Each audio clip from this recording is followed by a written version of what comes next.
Imagine ser humilhado na frente de dezenas de pessoas por um homem que nunca te conheceu, nunca soube da sua história, nunca olhou nos seus olhos com respeito, apenas te enxergou pela roupa que você vestia, pelo carro que você não tinha, pelo relógio barato no seu pulso. E imagine que esse mesmo homem, anos depois, te procura de joelhos, não para pedir perdão, mas para te pedir o segredo que transformou um homem comum, quebrado e humilhado, no empresário mais respeitado da cidade. Essa é a história de Ricardo Alves, e ela começa no dia mais humilhante da vida dele. Era uma quinta-feira de março, daquelas manhãs em que o sol parece mentira, porque o frio dentro do peito é grande demais. Ricardo tinha 32 anos, trabalhava como assistente administrativo numa pequena empresa de logística no interior de São Paulo. Ganhava um salário que mal cobria o aluguel, as contas de água e luz e o feijão do mês. Ele não tinha carro. Ia de ônibus para todo lugar. Usava uma mochila surrada que já havia remendado 3 vezes com fita adesiva preta. A calça que vestia tinha sido comprada numa liquidação 2 anos antes e já estava com o tecido gasto nos joelhos. Mas Ricardo tinha algo que a maioria das pessoas ao redor dele havia perdido faz tempo. Ele ainda acreditava que a vida podia ser diferente. Naquela manhã, ele havia conseguido, depois de muita insistência, uma reunião com o dono de uma empresa de investimentos local, um homem chamado Henrique Monteiro. Henrique era o tipo de pessoa que a cidade inteira conhecia. Tinha um sobrenome respeitado, um escritório no andar mais alto do único prédio comercial de vidro da cidade, 2 carros importados e o costume de falar alto em restaurantes caros para que todos ao redor soubessem o quanto ele era bem-sucedido. Ricardo havia conseguido o contato de Henrique através de um amigo em comum e durante semanas havia elaborado uma proposta de parceria para um pequeno projeto de distribuição que, na sua cabeça humilde e trabalhadora, poderia crescer muito se tivesse o investimento certo. Ele chegou ao escritório 20 minutos antes do horário marcado. A recepcionista olhou para ele de cima a baixo com aquele sorriso protocolar que, na verdade, não sorri coisa nenhuma, e pediu que ele aguardasse. Ricardo esperou. Esperou 40 minutos, sentado num sofá de couro que custava mais do que 3 meses do seu salário, segurando sua mochila remendada no colo, com os papéis da proposta cuidadosamente organizados dentro de uma pasta plástica que ele havia comprado na papelaria por R$ 3. Quando finalmente foi chamado, entrou na sala de Henrique com o coração batendo forte, não de medo, mas de esperança. Henrique mal levantou os olhos da tela do computador quando Ricardo entrou. Apontou para a cadeira do outro lado da mesa com um gesto rápido, quase irritado, como quem aponta para um cachorro onde ele deve sentar. Ricardo sentou, colocou a pasta sobre a mesa com cuidado, começou a explicar sua ideia com a clareza e o entusiasmo de quem passou semanas pensando em cada detalhe. Falou sobre o mercado local, sobre a demanda reprimida, sobre os números que havia levantado, sobre o potencial de crescimento. E Henrique ouviu, ou fingia ouvir. Porque quando Ricardo terminou, houve um silêncio de uns 10 segundos que pareceu durar uma eternidade. E então Henrique fez algo que Ricardo jamais esqueceu. Ele olhou para a mochila remendada, olhou para a calça gasta, olhou para o relógio de plástico no pulso de Ricardo.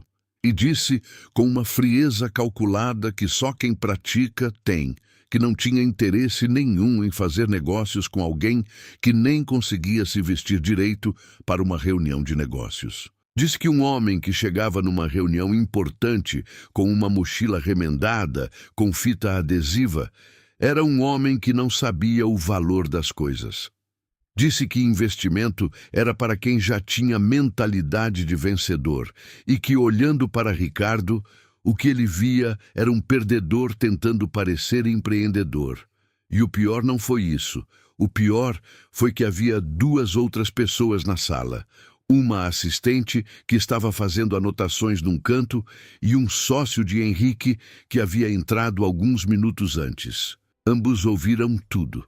A assistente olhou para o chão, visivelmente constrangida. O sócio desviou o olhar para a janela. E Ricardo ficou ali, sentado, com a pasta de R$ 3 na mão, sentindo o rosto queimar numa mistura de vergonha, raiva e aquela dor surda que só a humilhação pública provoca, aquela dor que não sangra por fora, mas por dentro machuca, como poucos ferimentos conseguem. Ele se levantou sem dizer uma palavra. Pegou sua pasta. Colocou dentro da mochila remendada. Agradeceu o tempo de Henrique com uma voz firme, que custou toda a dignidade que ele tinha naquele momento. E saiu. Desceu as escadas porque não quis esperar o elevador. Atravessou o hall de entrada com o olhar fixo na porta de vidro lá na frente. Saiu para a rua, sentiu o sol bater no rosto e ficou parado na calçada por alguns segundos, respirando fundo. E foi exatamente ali, naquela calçada, naquele momento de dor máxima, que alguma coisa dentro de Ricardo Alves quebrou para sempre. Mas não foi a sua vontade que quebrou. Não foi a sua esperança. Foi a última corrente que ainda o prendia a uma versão pequena de si mesmo. Foi o último resquício de permissão que ele ainda dava para o mundo externo definir quem ele era e o quanto ele valia. Ricardo foi para casa naquele dia, sentou na beira da cama do quartinho que alugava num sobrado velho e ficou olhando para a parede por um longo tempo. Não chorou. Não ligou para ninguém para reclamar. Não foi nas redes sociais desabafar. Ele ficou em silêncio. E nesse silêncio, uma pergunta começou a tomar forma dentro dele, com uma clareza que nunca havia sentido antes.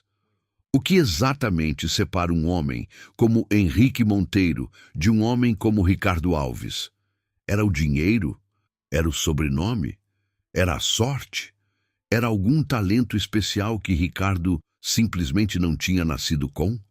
Ele passou a noite inteira acordado pensando nisso. E na madrugada, por volta das 3 da manhã, quando o silêncio da rua era quase absoluto, Ricardo Alves chegou a uma conclusão que mudaria cada detalhe da sua vida a partir daquele momento. A diferença não era o dinheiro. O dinheiro era consequência. A diferença não era o sobrenome, porque sobrenomes não pagam contas. A diferença, percebeu Ricardo com uma lucidez que doía de tão clara, era o que cada um sabia sobre dinheiro. Era o que cada um fazia com o pouco que tinha. Era como cada um enxergava o mundo financeiro ao redor. Henrique Monteiro não era rico porque era especial. Era rico porque alguém, em algum momento, havia lhe ensinado as regras de um jogo que Ricardo nunca havia nem descoberto que existia. E ali, naquela madrugada silenciosa, Ricardo tomou a decisão mais importante da sua vida. Ele ia aprender esse jogo. Do zero, da estaca inicial.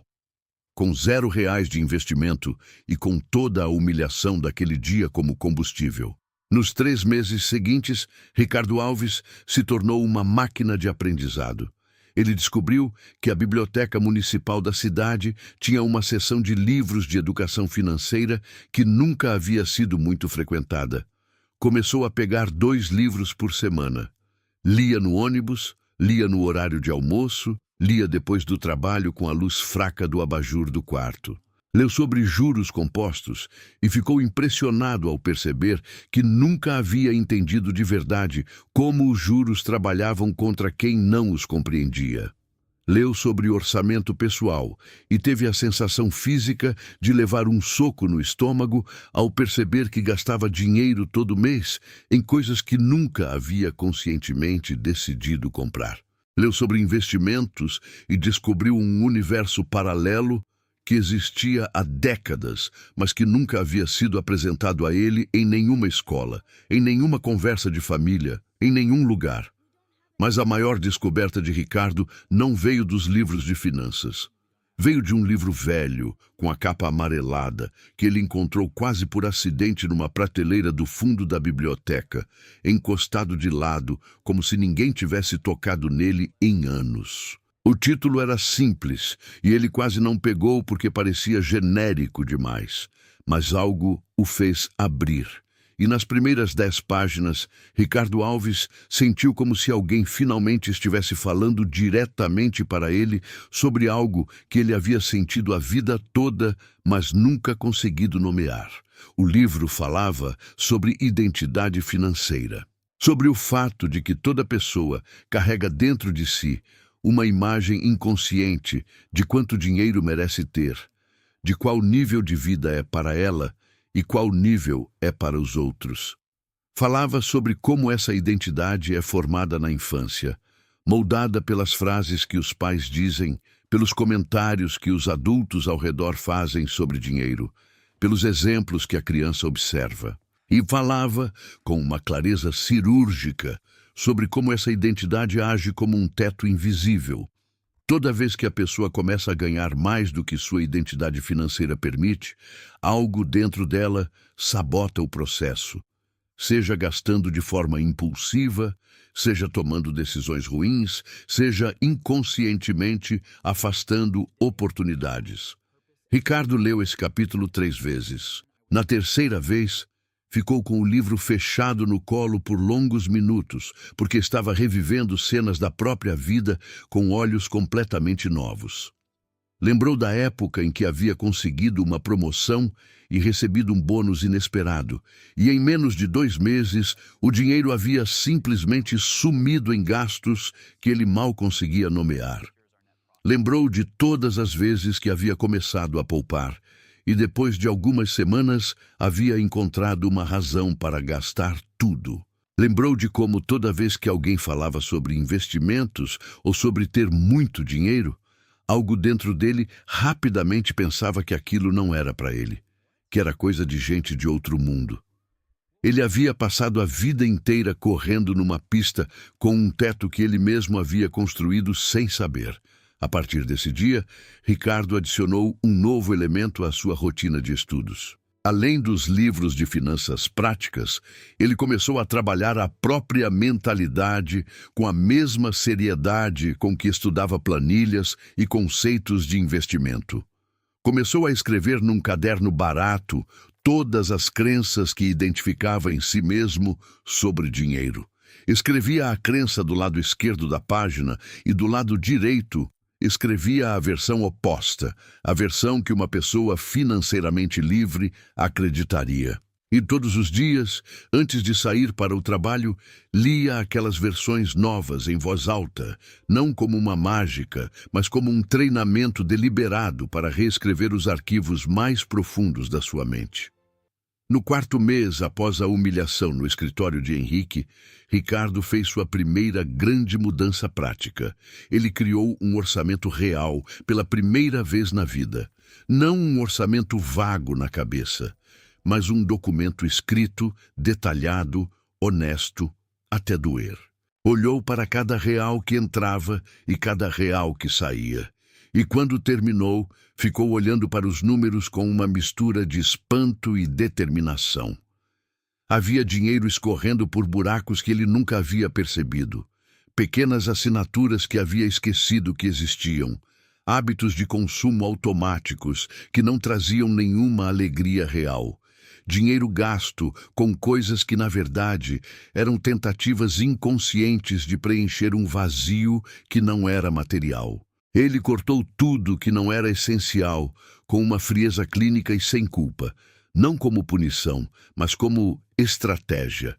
E com o dinheiro que liberou, mesmo que pequeno, começou a construir o que os livros chamavam de reserva de emergência.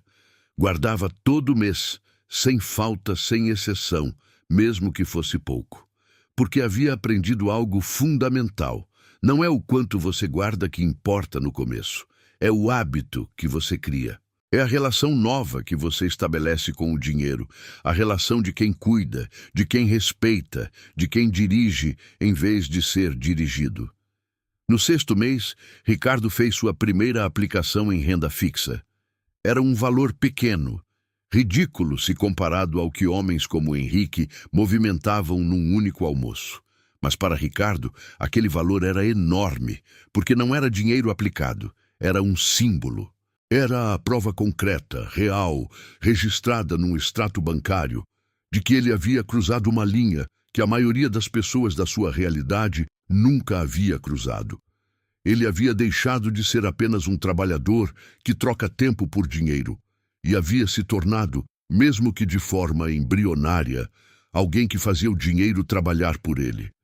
O trabalho no dia a dia continuava o mesmo, o salário ainda era o mesmo, a mochila ainda era a mesma, remendada com fita preta.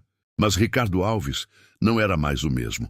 Por dentro havia uma clareza, uma direcionalidade, uma sensação de estar no controle que ele nunca havia experimentado antes. E as pessoas ao redor começaram a perceber, não porque ele falava sobre dinheiro, porque ele não falava, mas porque havia algo diferente no jeito que ele se movia pelo mundo. Uma calma, uma atenção, uma presença que pessoas com propósito têm e que é difícil de definir, mas impossível de ignorar. No 8º mês, surgiu uma oportunidade que Ricardo nunca havia buscado ativamente, mas que, olhando para trás, só poderia ter aparecido para alguém que havia se preparado da forma que ele havia se preparado. Um colega de trabalho comentou que o irmão dele precisava de alguém de confiança para ajudar a organizar o financeiro de um pequeno negócio de alimentação que estava crescendo rápido demais para ser administrado de forma amadora. Não era um emprego formal. Era uma consultoria informal, paga por hora, para alguém que entendesse de organização financeira básica. Ricardo tinha exatamente esse conhecimento. 8 meses de estudo intensivo haviam lhe dado mais educação financeira prática do que a maioria dos donos de pequenos negócios tinha. Ele topou, cobrou um valor justo pelo trabalho, organizou o fluxo de caixa do negócio, criou um sistema simples de controle de entradas e saídas, identificou onde o dinheiro estava sumindo e apresentou os resultados de forma clara. O dono do negócio ficou tão impressionado que o indicou para 2 amigos que tinham problemas parecidos. Em menos de 4 meses, Ricardo estava fazendo consultorias nos fins de semana e nas noites, acumulando uma renda extra que dobrou e depois triplicou o que ganhava no emprego fixo. Não porque tinha diploma, não porque tinha conexões, mas porque tinha conhecimento que a maioria das pessoas não tinha e porque havia desenvolvido a habilidade de aplicar esse conhecimento de forma prática e acessível para pessoas reais com problemas reais. No 15º mês, depois da humilhação no escritório de Henrique Monteiro, Ricardo Alves pediu demissão do emprego de assistente administrativo. Não de forma impulsiva.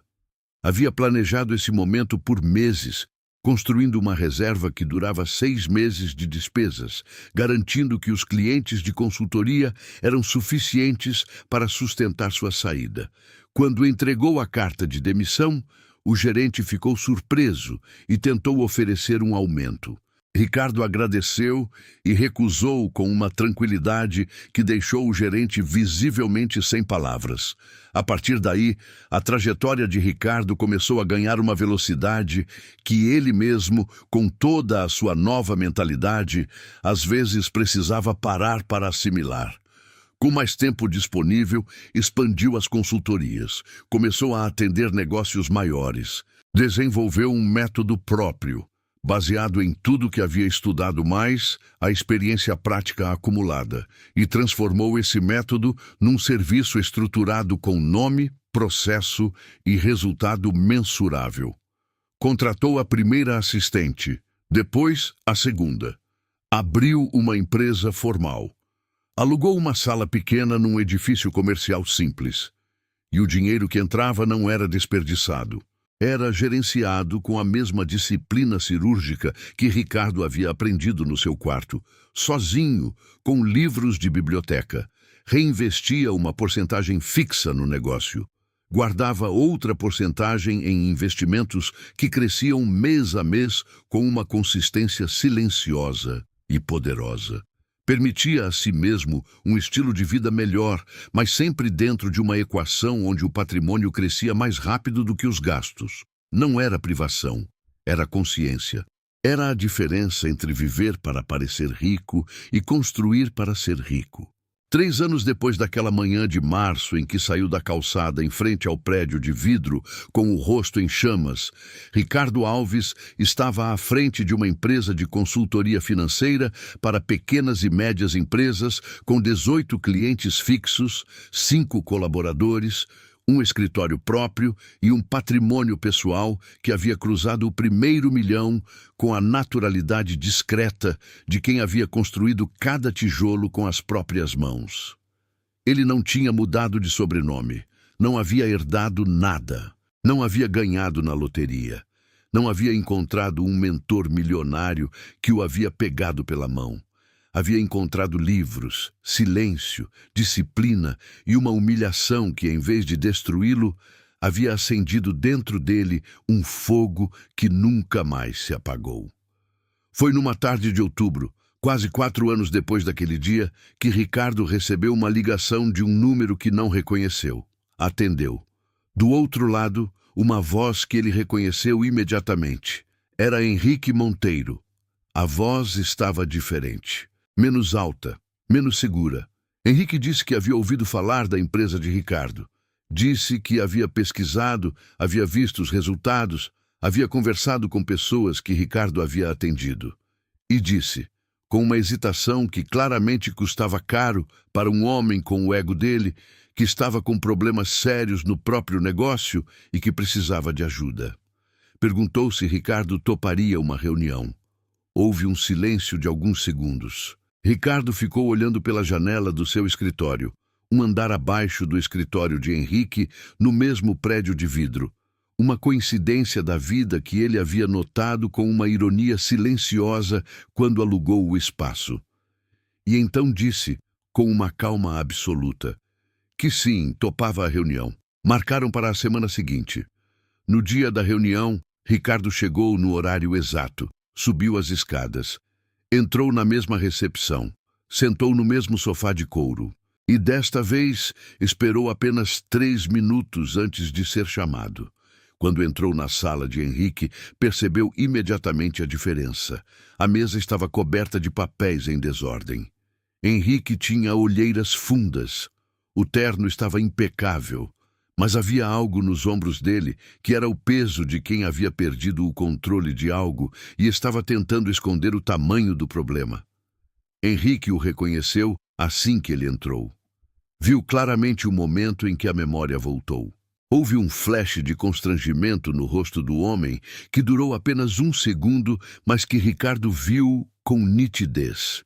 Henrique começou a falar sobre os problemas da empresa. Ricardo ouviu com atenção total, fazendo anotações no seu caderno. Não era mais o caderno barato, mas também não era o tipo de caderno que as pessoas compram para parecer bem-sucedidas. Era um caderno funcional, escolhido porque servia ao propósito, da mesma forma que tudo na vida de Ricardo era escolhido por função e valor real, não por aparência.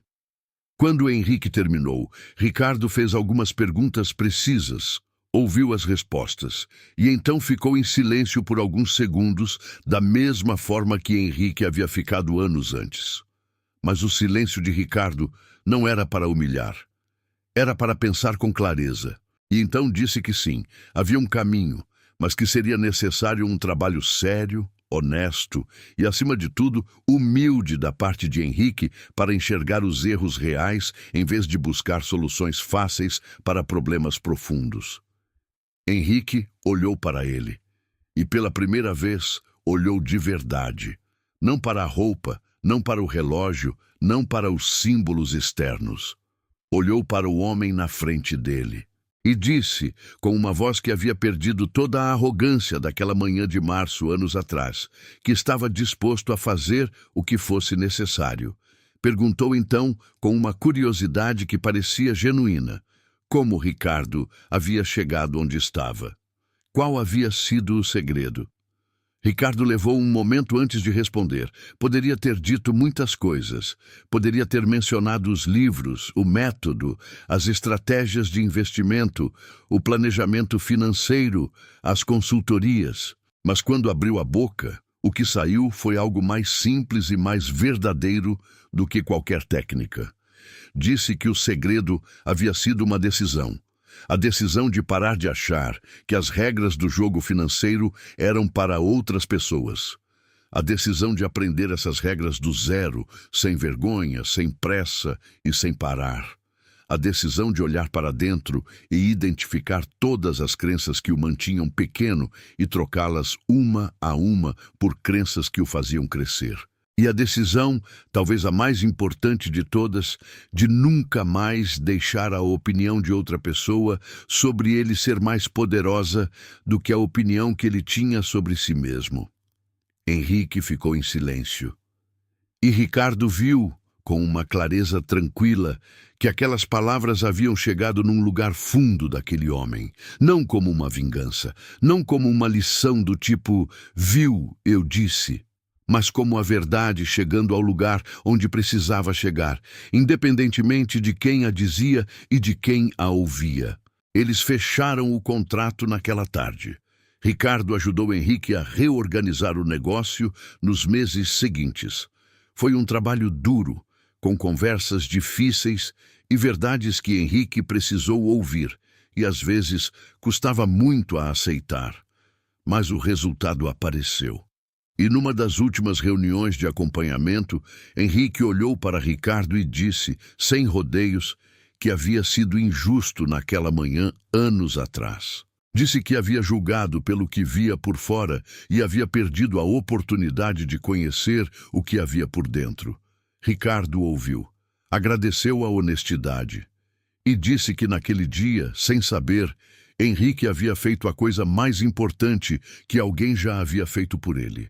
Havia acendido um fogo que nunca mais se apagaria, porque é isso que a humilhação faz quando cai em terra fértil. Não destrói, transforma. A diferença está na pessoa que a recebe.